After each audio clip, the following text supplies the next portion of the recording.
عندي فكرة كمان جديدة بنتعرض لها كتير في بعض المسائل، والفكرة دي بتغطي في مشمول أكتر من مسألة. لو عندي بطارية لها مقاومة داخلية ولها في باتري، وطالع منها تيار ومتعرض داخل في مقاومة، وحاطط في الدايرة الكهربية اللي عندي مقاومة ولكن عليها العلامة دي يا جماعة. تمام كده؟ وحاطط لي فولتميتر دي اهو في المكان ده، وحاطط لي برضو فولتميتر في المكان ده.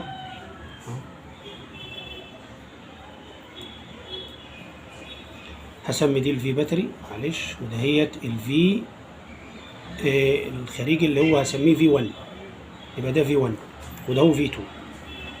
وبقول لي ماذا يحدث لقراءة الفولتمترين. هيجيب لي سؤال اختياري، يا ترى الفولتمترين هيزيدوا لو انا زودت المقاومة، وليكن ده اسميها اس، ونعرف العلامة دي هي ايه.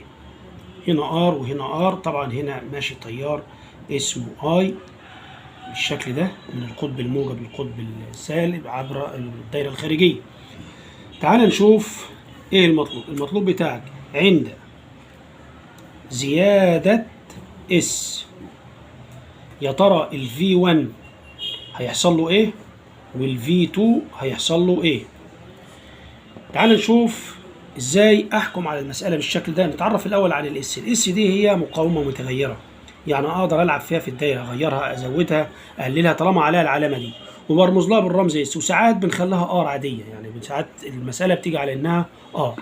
تعالى نشوف طريقة الحل.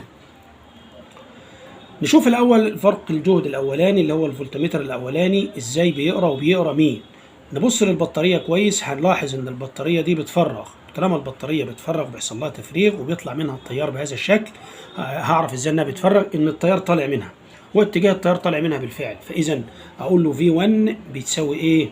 بتساوي مقدار الفي باتري ناقص قيمه الاي اللي بتمر في الدايره في المقاومه الداخليه بتاعه البطاريه. طيب ال V1 بيساوي ال V باتري، وده مقدار ثابت ما بقدرش اغير فيه، والار كمان مقدار ثابت. معنى كده ان ال V1 هيتغير بتغير مين؟ بتغير الار. طب ليه؟ تعال نروح نشوف الار. الاي دي بتساوي ايه؟ بتساوي كل ال V باتري على محصلة الارات اللي موجودة في الدايرة، R زائد S زائد R. تمام كده؟ هتقول القانون ده جه منين؟ ده قانون اوم للدوائر المغلقه يا جماعه. معروف ان اي بطاريه هي الفي باتري ناقص الاي ار لو كانت بتعمل عمليه ايه؟ تفريغ. طب التيار اللي مر في الدايره هو محصله برضو البطاريات اللي هي قوه الدفعه الكهربيه على كل اللي هي المقاومات اللي موجوده في الدايره. عندي 3 مقاومات، 1 2 زائد المقاومه الداخليه بتاعت مين؟ بتاعت البطاريه. طيب معنى كده ان الار تتناسب طردي مع مين؟